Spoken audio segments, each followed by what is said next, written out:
Hello everybody, my name is Stephen Fry. This is week 2 of Grantham University's Introduction to Public Speaking, Memorable Speeches. Everyone has a memorable moment. Today I'll be talking about the day that I received my Purple Heart in Iraq. It was a day much like any other day in Iraq. It was early in the morning, already hot, sweltering. You could actually see the heat radiating off the Humvees just sitting there. It was going to be a routine mission, heading south across the main supply route down to a pump house. Now the pump house is a building that we have set up where we are tied into the local canals in order to provide running water to the locals or to our base as well. Everyone was jockeying for what everyone calls the best position in the convoy, which is the lead vehicle. There's really no great position to be in that kind of situation, but being the lead vehicle, at least you don't have the dust in your eyes from all the other vehicles. I actually opted to be the rear security vehicle, so I was the last vehicle in the convoy. Volunteered to be in the gunner's position, standing up outside the Humvee, half my body exposed to the dangers of the combat zone.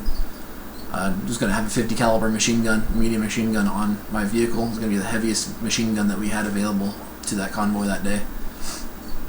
About an hour before we head out, I had the chance to make a phone call. I called my wife. We have code words that we use to let her know that I was going to be out for a while. I'll talk to you later would let her know that I was going to be gone for a while. Usually if I was not leaving, I'd say I'd talk to you tomorrow, let her know I was going to call her the next day. If I told her I'd talk to you later, it signified that it was going to be about a week or so before I came back. We exited the south gate, pulled over to the preparation area and did our weapons checks, made sure everything was ready to go. Everything checked out just fine. Heading south across the main supply route, we hit our first what we call danger area, which is a overpass where pretty much anything can be hidden there. Past that with no problems whatsoever. Head south across the main supply route, turned east to go back towards the pump house road. Heading south again on the pump house road to our east was an irrigation canal that the locals used for water. To our west was a fallow field, an abandoned farm. Road takes a curve to the left before it hits the final straight to go down to the pump house, and on that curve is where everything went bad on the convoy. First 5 vehicles got through with no problems. Me being the 6th vehicle, it was assumed that because the first 5 made it through, we'd make it through with no problems, but we didn't. We actually hit a IED, an improvised explosive device, that was triggered by a pressure plate. Pressure plate is 2 pieces of metal, usually within a hose, that when clamped together closes the circuit. Run it over with the Humvee and it sets it off. At that moment we hit it, the explosion went off and everything went black. Not black like you turn off the light in a room, and black like there's nothing else existed in the world. Scariest part about it is in the middle of an explosion like that is there's no sound. You watch these movies, see these explosions, that's loud and a lot of noise and spectacular things going on. It's not like that. When you're in the middle of it, there was no sound whatsoever. Come to find out later on, I was only unconscious for a couple of seconds. It felt a lot longer than that when I was there. It felt like I was asleep for hours. Finally came to, checked on the rest of the guys in my vehicle. I was the senior man on that vehicle. Everyone else was fine. I was the only one injured. Luckily my injuries were not life-threatening or severe.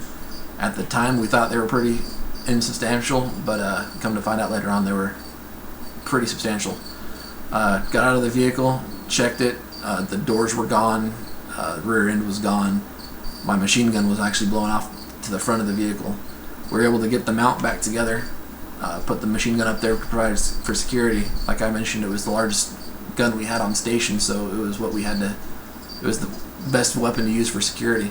While we're waiting for the ambulance to show up to get everyone back to base, to get everyone checked on, we saw movement in the fields. Sent a team over to investigate and found a couple of young teenagers sitting over there watching the convoy. Questioned them, found out they didn't really know anything that was going on, so we let them go. Got back to base finally. It seemed like it was days, weeks that it took them to get out there. It only took them about an hour to get out there to pick us up.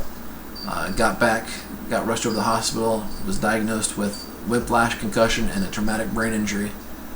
To this day, I still suffer from the effects of the injuries that I sustained on that day. I know my memorable moment is a little more morbid than what most people would like to discuss, but it's a story that I've told a lot. It's a story that I hold dear to my heart, and it's something that I wanted to share with you guys as the class. Thank you very much. Have a nice day.